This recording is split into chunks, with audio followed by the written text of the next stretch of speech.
देखो आज अपना टॉपिक है जल। किसका टॉपिक है बेटा? जल। जल के बारे में चर्चा करेंगे आज अपन। देखो जल कहाँ से आता है, कहाँ चला जाता है, कितना सारा जल रहता है? जैसे मान लो अभी नहाते हैं, नहा के जमीन पे गए, वो जल कहाँ चला गया? कपड़े धोते हैं, कपड़ों में जल रहता है, कहाँ चला जाता है पता ही नहीं रहता है ना। देखो सबसे पहले अपन जल के बारे में कुछ चीजें हैं, उन तथ्यों को देखेंगे अपन सबसे पहले, है ना। जल से संबंधित कुछ तथ्य देखो। देखो माना कि पृथ्वी पर 100% जल पाया जाता है। कितना प्रतिशत? 100% जल पाया जाता है।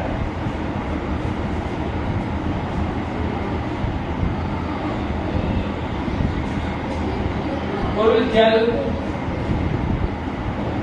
100%। अब बेटा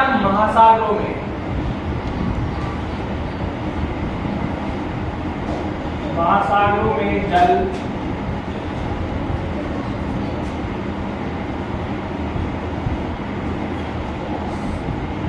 97% जल कहाँ पाया जाएगा? 100 में से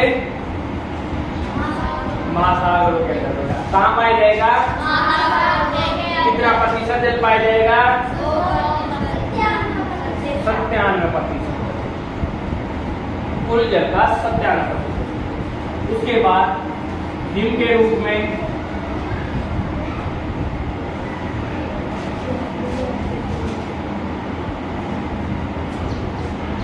0.2%। कितना प्रतिशत है? 0.2%। हिम के रूप में हिमालयों पे जो बर्फ जमी हुई रहती है ना, बर्फ, उस जो बर्फ के रूप में कुल जल का 2% जल क्या है? बर्फ ही बर्फ है। ठीक है। उसके बाद भूमिगत जल,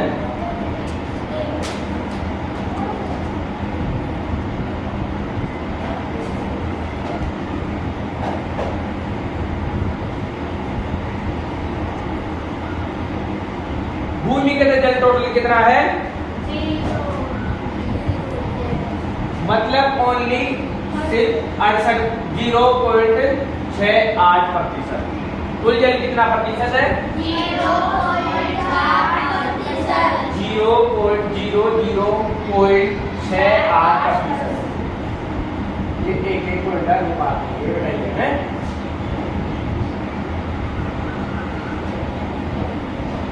ठीक है। महासागरों में 97% हो गया, हिम के रूप में 2% हो गया, और भूमिगत जल 0.68% हो गया। अब उसके बाद में जल का कौन सा प्रकार आता है? वायुमंडल में उपस्थित, वायु में उपस्थित जल वाष्प के रूप में।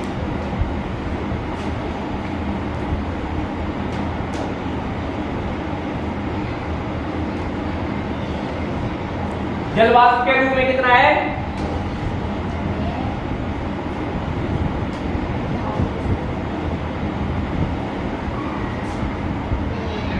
0.0019%। कितना प्रतिशत है? 0.0019। उसके बाद में आता है खारा जल। खारे लवणीय जल कर लो, लवणीय जल। कौन सा? लवणीय जल।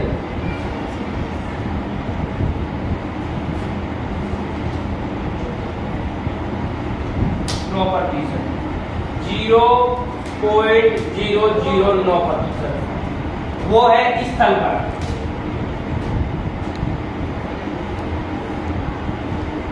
और अलवणीय जल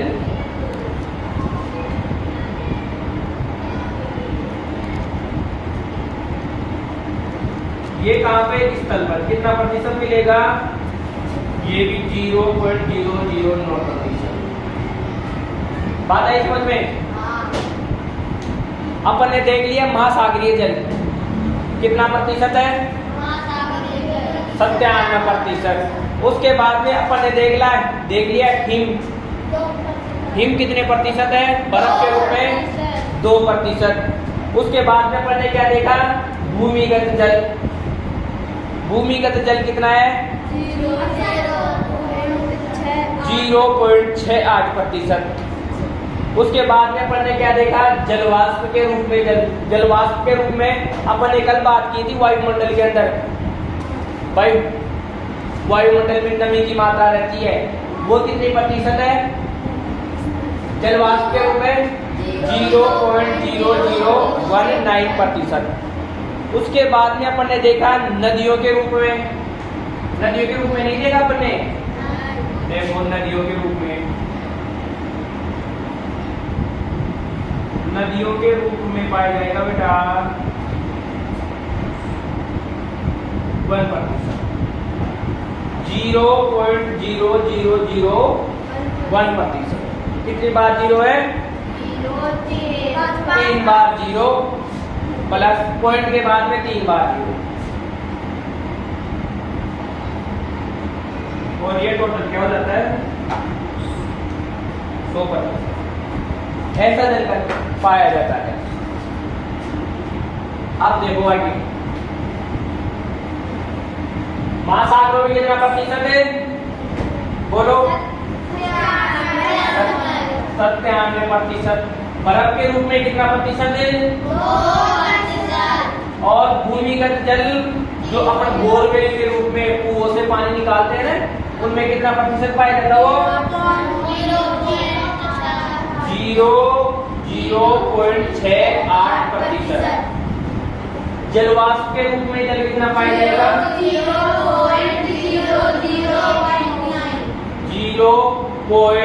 0.0019।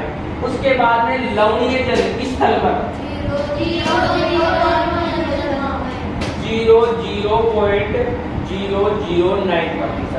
उसके बाद में पाया जाएगा बेटा स्थल पर अलवणीय जल 0.009%। नदियों के रूप में जल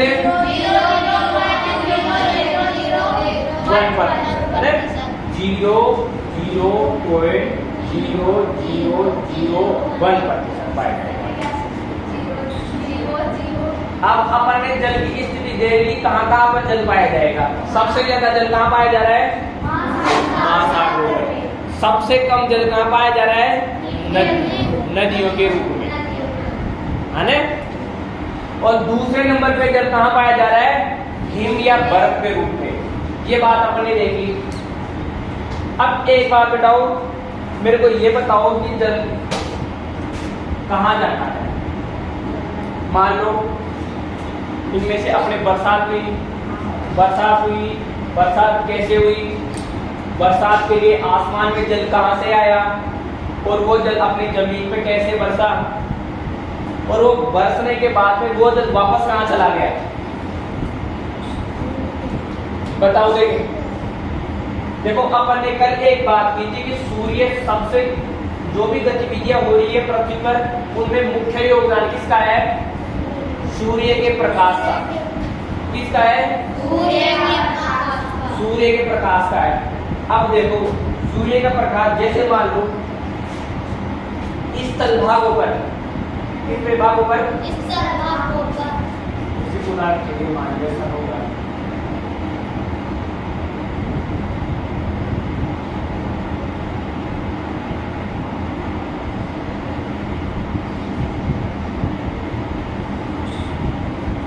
ये देखो मान लो इसका भाग है,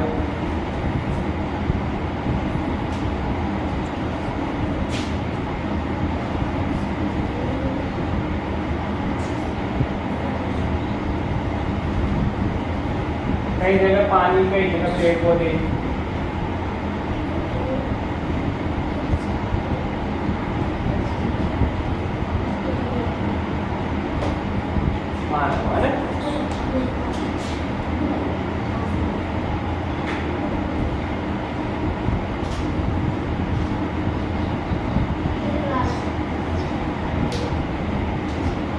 स्थल भाग है बेटा। देखो सूर्य से तपन के कारण या सूर्य की उष्मा के कारण यहाँ पर उपस्थित जल गर्म होगा, गर्म होके क्या होगा, वाष्प बनेगा।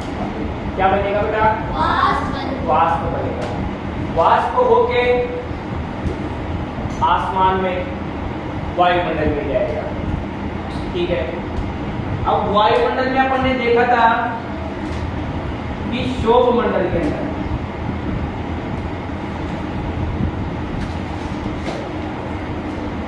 क्षोभ मंडल में ऊंचाई पर जाने से तापमान में कमी आई। क्या किया बेटा? ये बात अपन ने पिछली वाली क्लास में देखी थी। क्षोभ मंडल में ऊंचाई पर जाने के साथ तापमान में कमी आती है, जो कि विषुवत रेखा पर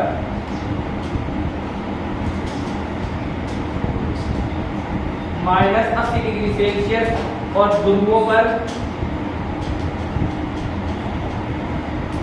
-40 डिग्री सेल्सियस। ये बात पढ़ी थी अपन ने,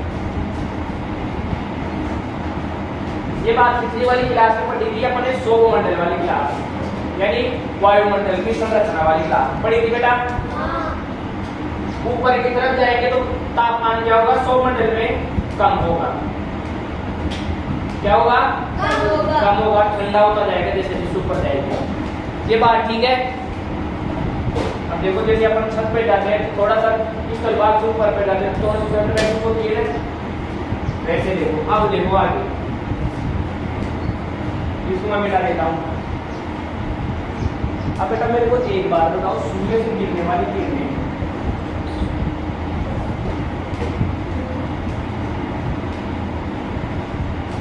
इनसे गिरने वाली जल बूंदों के रूप में ऊपर जाएगा।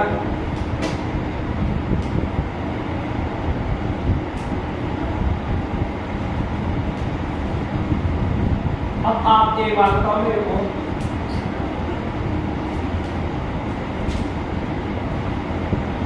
धूल के कारण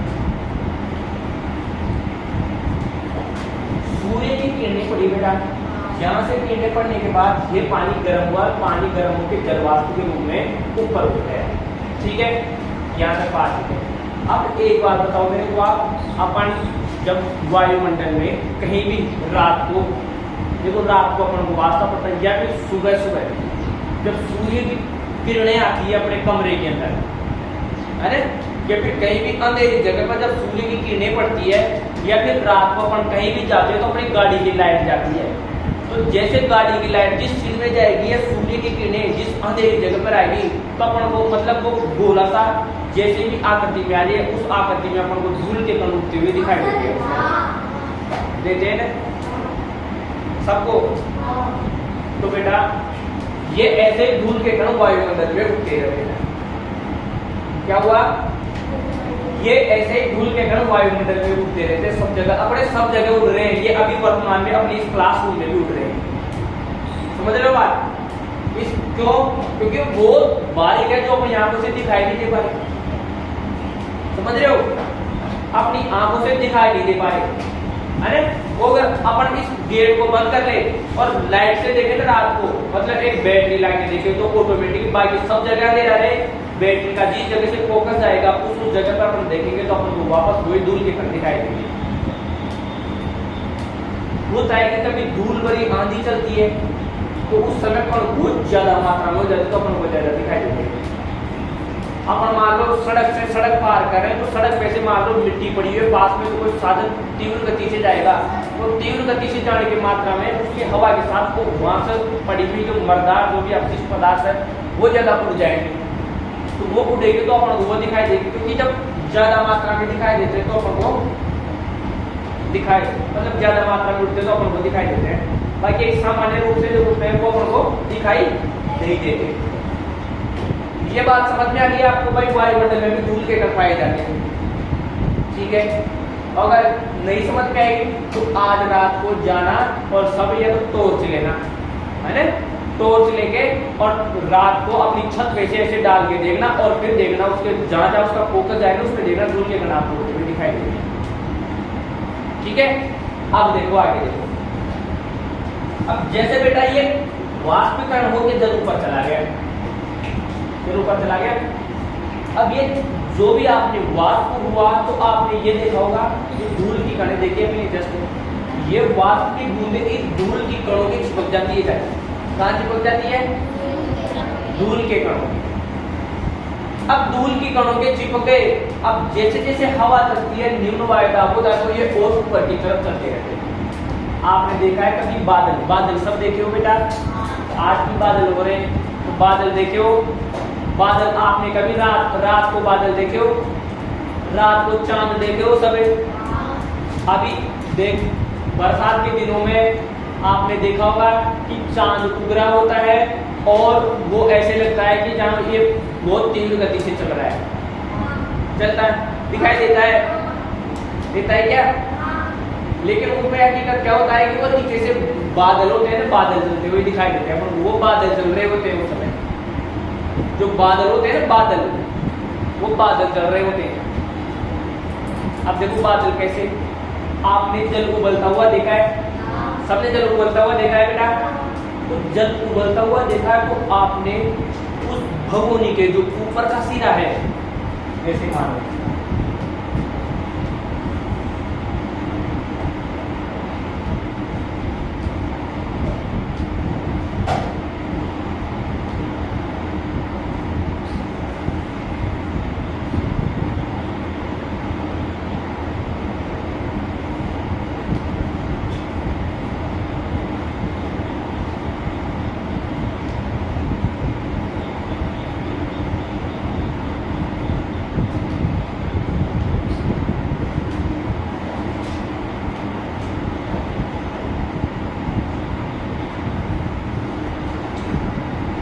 मानो फैन चूल्हा जला हुआ है, लकड़ी लग रही है,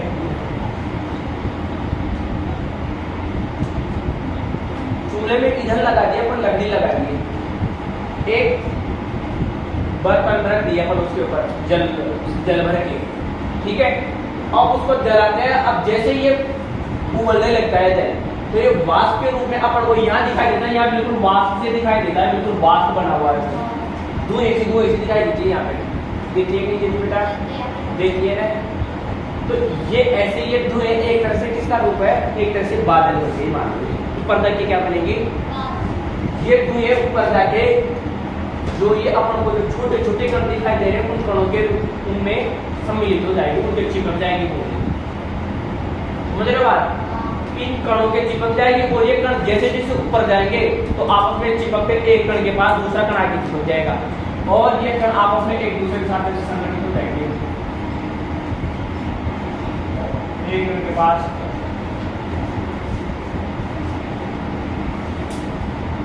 ऐसे संगठित हो जाएंगे, संगठित कण, ठीक है।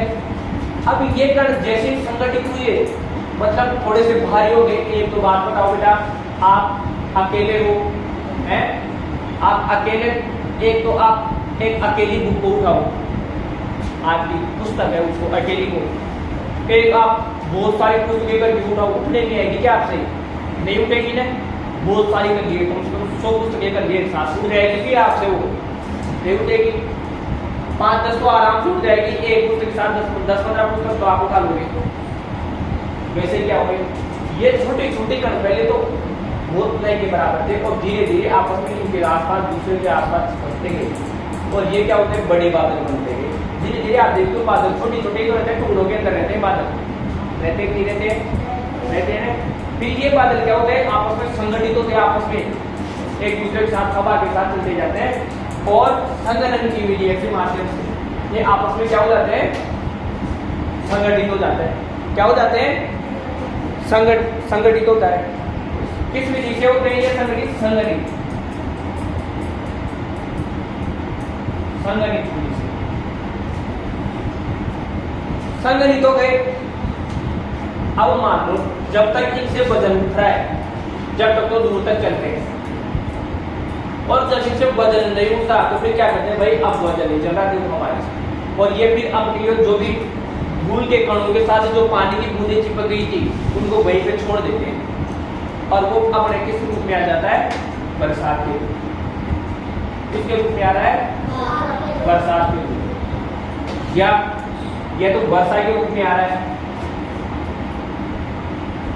या हिम के रूप में आ रहा है या तो बर्फ के रूप में आएगा या फिर बूंदों के रूप में। वर्षा में पानी की बूंदें आती है, पानी की बूंदें आती है, या फिर बर्फ ओले आते हैं। ओले, ओले किसका रूप होता है? बर्फ का रूप होते हैं, होते हैं कि नहीं होते हैं? तो इस प्रकार से ये क्या होता है? बरसात होती है और बादलों का निर्माण होता है। ये वायु ऊपर जाएगी, ऊपर जाके क्या हो जाएगी? संघनित, संघनित होकर फिर क्या हो जाएगी? बादलों का निर्माण करेगी। बादलों के निर्माण के माध्यम से फिर ये वायुमंडल में संचरण करते हैं, और जैसे जैसे अपन ने देखा कि क्षोभ मंडल में ऊंचाई के साथ जाते हैं तो तापमान क्या होता जाता है? कम होता जाता है। जैसे ही तापमान कम हुआ तो ये किसमें बदल जाएंगे? बर्फ के रूप में।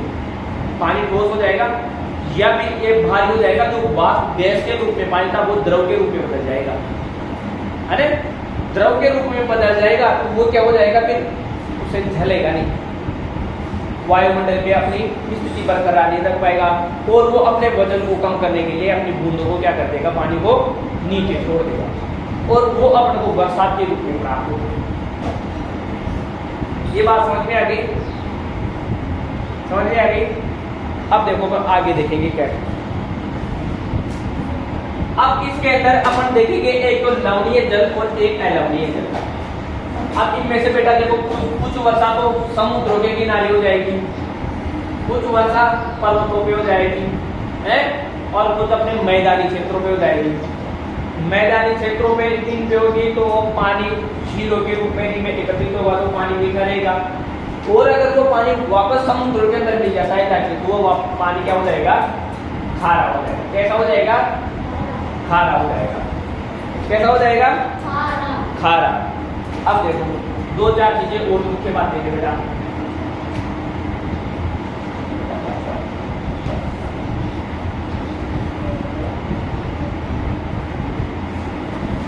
देखो विश्व जल दिवस कब मनाया जाता है? बताओ देखिए।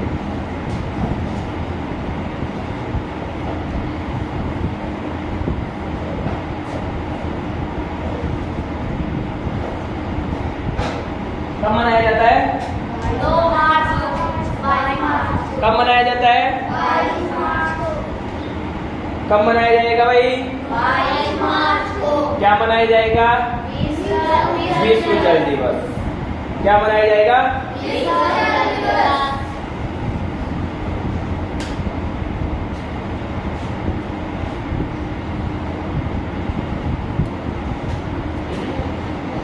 ठीक है। अब देखो वर्षा कैसे होगी।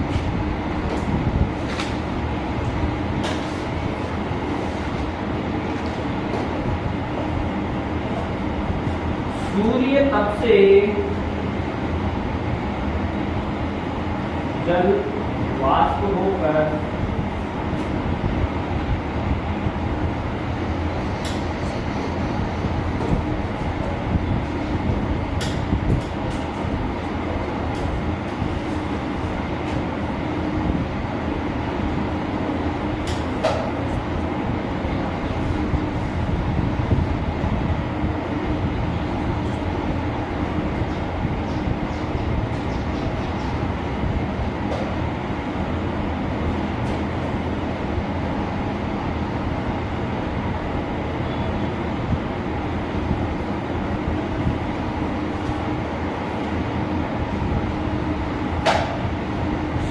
तब से जल वाष्प होकर ऊपर उठकर ठंडा होकर संघनित होकर वर्षा या हिम के रूप में धरातल पर आ जाता है। वर्षा की प्रक्रिया इस प्रकार से हो जाती है। विश्व जल दिवस कब मनाया जाएगा? 22 मार्च। अब देखो आगे।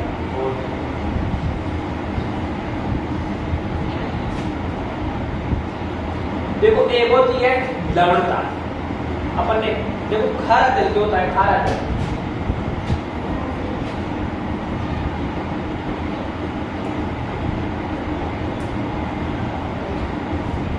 मेरे को तो खारा जल होता है और उसके अंदर नमक पाया जाता है। किसकी मात्रा होती है? नमक या नमक।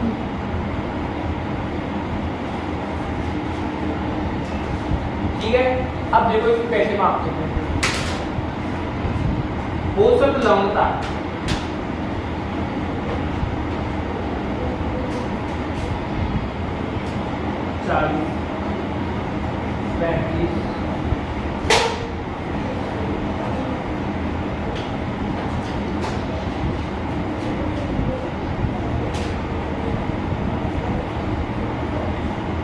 औसत लवणता कितनी है? 35/1000। कितनी है? 35/1000। अब इससे क्या मतलब है आपको? देखो इससे मतलब है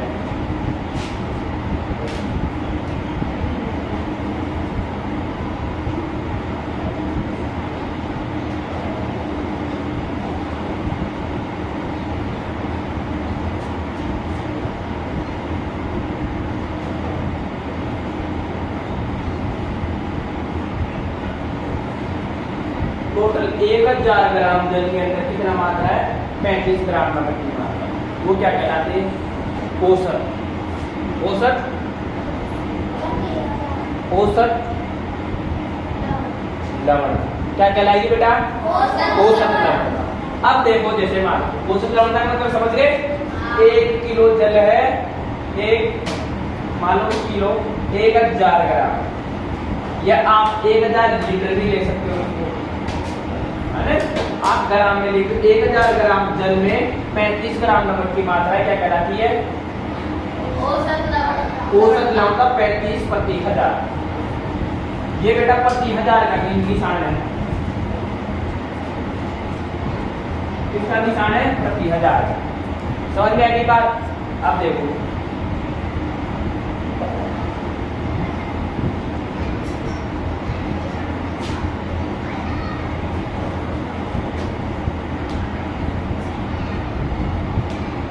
अब मृत सागर है। मृत सागर में सर्वाधिक लवणता पाई जाती है।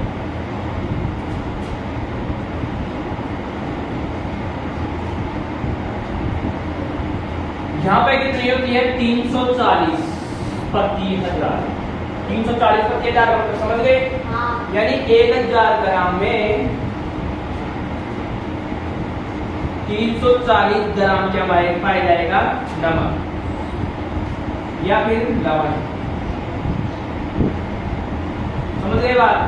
1000 ग्राम जल में 340 ग्राम नमक या लवण पाया जाएगा। अपन ने औसत तो कितने देखे? तो 35 देखे थे। 35 देखे थे ना। यहाँ पर कितना? 340 ग्राम।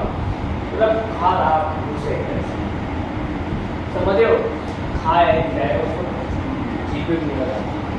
समझ गए बात? मृत सागर में सर्वाधिक लवणता पाई जाती है। कितनी पाई जाएगी? 340/1000।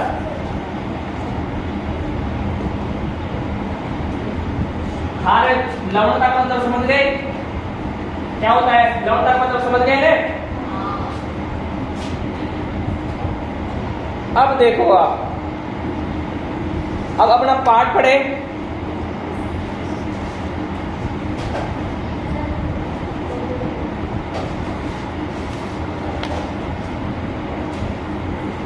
अब अपने पाठ में एक टॉपिक और है।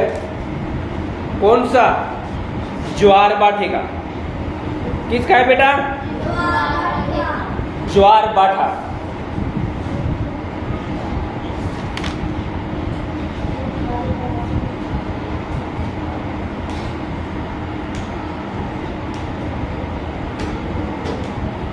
अब देखो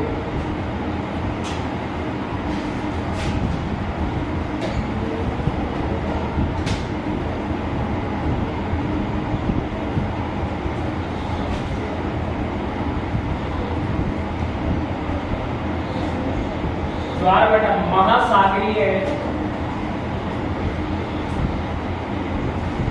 जल का ऊपर उठना एवं नीचे गिरना क्या कहलाता है?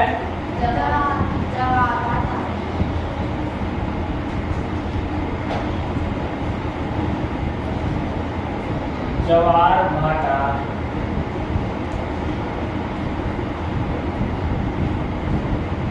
कहलाता है। महासागरीय जल का ऊपर उठना एवं नीचे गिरना क्या कहलाता है बेटा? ज्वार। अब देखो ज्वार भाटा क्या होता है? ज्वार भाटा महासागर का पानी भरा हुआ है वो एक साथ ऊपर उठ गया और फिर एक साथ धड़ाम से नीचे गिर गया। इसी ज्वार भाटा, समझ गई बात। अब देखो ज्वार भाटा क्यों आता है, मान पूछो बताओ ज्वार भाटा क्यों आता है बेटा, कौन बताएगा। देखो ज्वार भाटा क्यों आता है, ज्वार भाटा सूर्य एवं चंद्रमा के गुरुत्वाकर्षण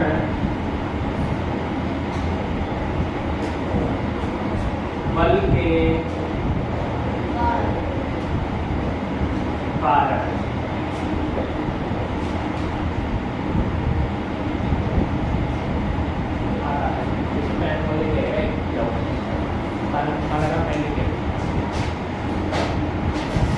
ज्वार भाटा क्यों आता है बताओ, ज्वार भाटा क्यों आएगा। सूर्य सबसे ज्यादा काम किसका करेगा, चंद्रमा, और सूर्य और चंद्रमा का गुरुत्वाकर्षण बल के कारण क्या आता है, ज्वार भाटा, समझ गए।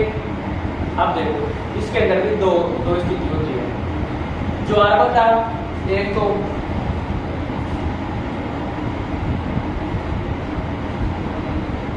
छोटा ज्वार और एक बड़ा ज्वार।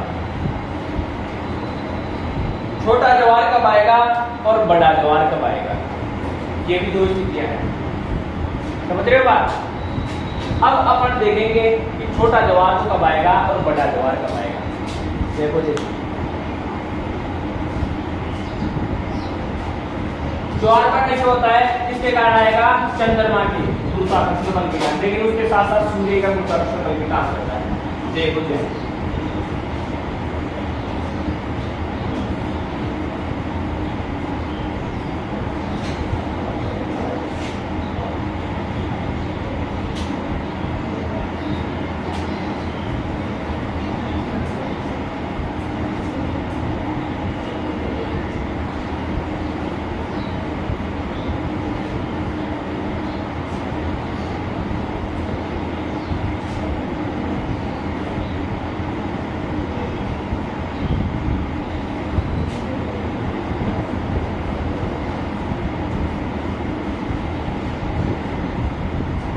देखो यहाँ तो कौन आ गया, सूर्य,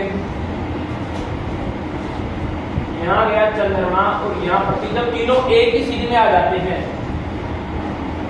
जब तीनों एक सीध में आ जाते हैं, 180 डिग्री का कोण बनाएंगे ना,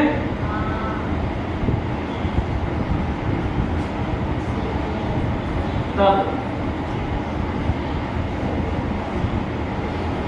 उच्च ज्वार उत्पन्न होता है। समझ गए बात। जब यह आएगा तो सबसे जोरदार क्या आएगा, ज्वार, मतलब पानी को दोनों मिलके, ये दोनों मिलके आपस में खींचेंगे एक साथ, या तो पूर्णिमा के दिन या फिर अमावस्या के दिन। समझ गए बात। अब देखो उसके बाद या तो अमावस्या या पूर्णिमा। अब देखो आगे, एक ही स्थिति है, बोलो थी एक ही।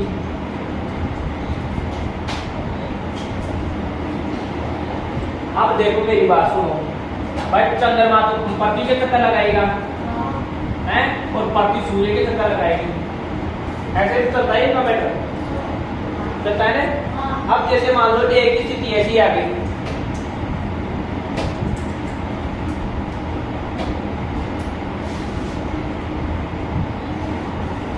पृथ्वी अपनी स्थिति पे बरकरार है और एक बार यहाँ के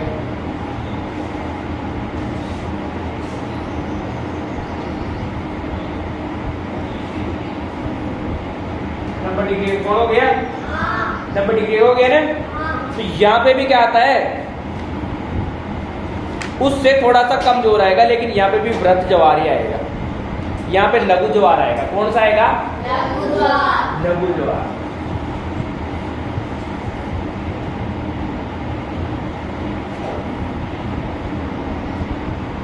देखो यहाँ पे लघु ज्वार का क्यों आएगा, क्योंकि पहले तो दोनों एक साथ मिलके खींच रहे थे। अरे एक बात बताओ, एक रस है उसको आप सारे एक साथ एक दिशा में खींचो, है ना। और एक रस है, एक को तो इधर खींच रहा है, एक को इधर खींच रहा है, 2 जने इधर खींच रहे हैं, तो सही खींचा आएगा क्या? नहीं खींचा आएगा वो सही। अगर सारे एक साथ एक ही दिशा में खींचोगे तो जोरदार ज्यादा लंबा तक खींचा आएगा, वो आएगा ना। वैसे अगर ये 90 डिग्री एक को इधर खींच रहा है, एक इधर खींच रहा है, तो मतलब यहाँ कौन सा हो जाएगा? लघु ज्वार आ जाएगा। कौन सा आ जाएगा बेटा? लघु ज्वार। इसके अंदर ऊंचाई से कम ऊंचा तक पानी जाएगा। अब देखो ज्वार के अंदर क्या होता है।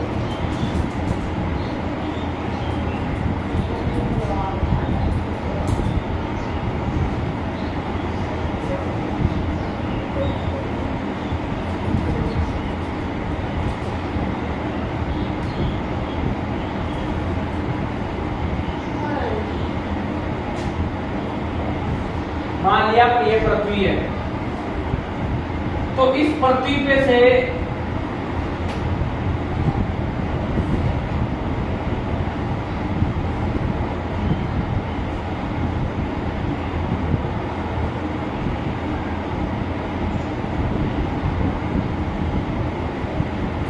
ये पानी यहां से तो चिपक गया और यहां से ऊपर उठ गया, उठा के उठा इसके सामने, तो ऐसे पानी ऊपर उड़ जाता है। लहरें देखी आपने, और इन ज्वार भाटाओं की कहानी क्या होती है? समुद्री लहरें आती है, समझ रहे हो बात? लघु ज्वार और दीर्घ ज्वार। लघु ज्वार कब होएगा? जब एक सीधी में आ जाएगी। यहाँ पर कोण कैसा रहेगा? 90 डिग्री का। कौन सा? समकोण। कौन सा रहेगा? अब ये दो बात समझ आ गई। एक तो ज्वार भाटा क्या होता है? पृथ्वी का जो जल है चंद्रमा के गुरुत्वाकर्षण बल के कारण, किसके कारण? गुरुत्वाकर्षण बल।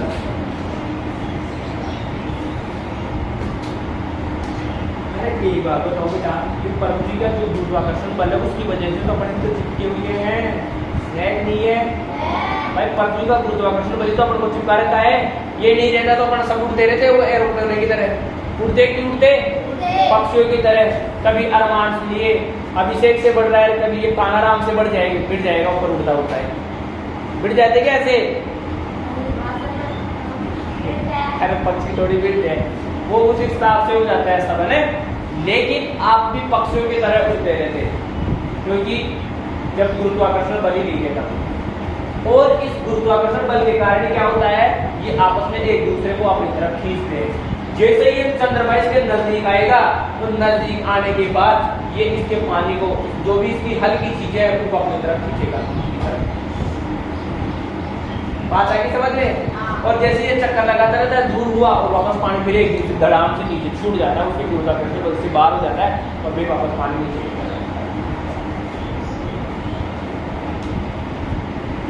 बाकी आपकी जैसे मान लो 1 किलो वजन उठाने की, इतना ऊंचा तक 1 फुट तक ऊंचा उठा सकते हो, तो 1 फुट से ज्यादा नहीं उठा पाएंगे तो फिर नीचे गिरेगा ही नहीं, बस वही स्थिति होता है।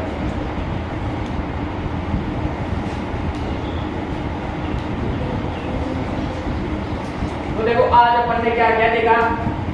अब मेरे को तो मैं आपसे प्रश्न पूछता हूँ। देखो जल दिवस कब मनाया जाता है बेटा? 22 मार्च को। और उच्च ज्वार कब आएगा? उच्च ज्वार पूर्णिमा या अमावस्या। ठीक है। निम्न ज्वार सप्तमी या अष्टमी का बाद। अरे बेटा जो जब उच्च ज्वार पूर्णिमा अमावस्या है तो इसका आधा क्या हो गया 7 है या 8 है, तो 7 है या 8 है कि 90 डिग्री के कोण पे रहेगा, और 90 डिग्री के कोण पे रहेगा तो अपन का कौन सा ज्वार आएगा, निम्न ज्वार आएगा। और ज्वार किसे कहेंगे, ज्वार भाटा।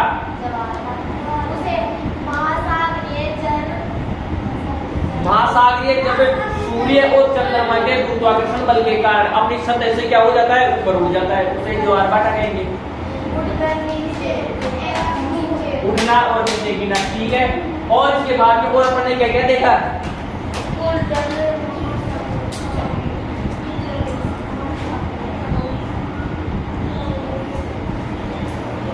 औसत लवणता कितनी पाई जाती है, 340। अरे गधो वो तो बहुत ज्यादा थी। सर्वाधिक लवणता की तो मृत सागर के अंदर, और सर्वाधिक लवणता कहाँ पाई जाती है, बताओ। मृत सागर के अंदर नहीं देखा था, मृत सागर में कितनी थी, 340/1000। और औसत लवणता कितनी थी, 35% है बेटा प्रति 1000। ये देखो, ये तो निशान प्रतिशत का है और ये निशान प्रति 1000 का है, समझ गए, ये है प्रति 1000 का निशान। और अपन ने क्या चर्चा की थी,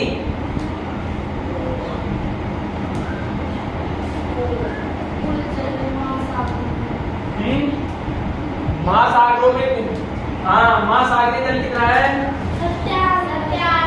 महासागरीय जल 97%, और बर्फ के रूप में या हिम के रूप में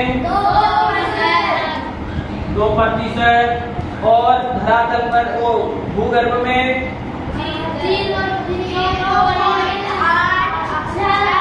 0.68%। उसके बाद किसमें मिलेगा, भूगर्भ के बाद फिर किसमें मिलेगा, देखो भूगर्भ के बाद में फिर मिलेगा अपन को इस तल पर खारा पानी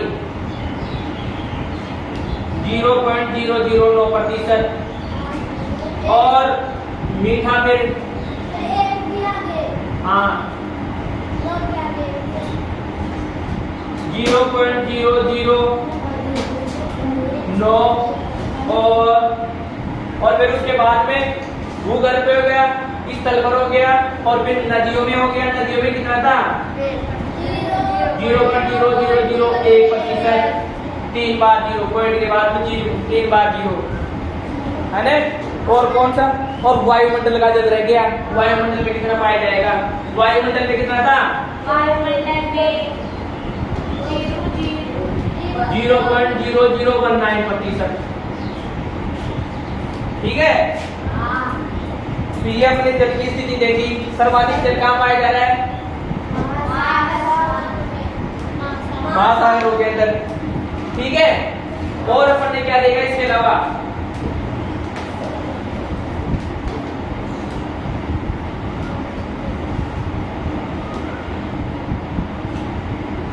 वर्षा कैसे होती है, वर्षा कैसे होती है, सूर्य तप के कारण धरातल से या समुद्रों से जब जल वाष्पित होकर ऊपर उठ जाता है और वह ठंडा होकर संग्रहित हो जाता है, इनमें जो धूल के कण है उनमें संग्रहित होकर और नीचे वर्षा के रूप में, बूंदों के रूप में या बर्फ के रूप में नीचे बरस जाता है, ठीक है। अपन ने ये बातें की, आज के लिए इतना ही, ओके, धन्यवाद, आपका अध्याय पूरा।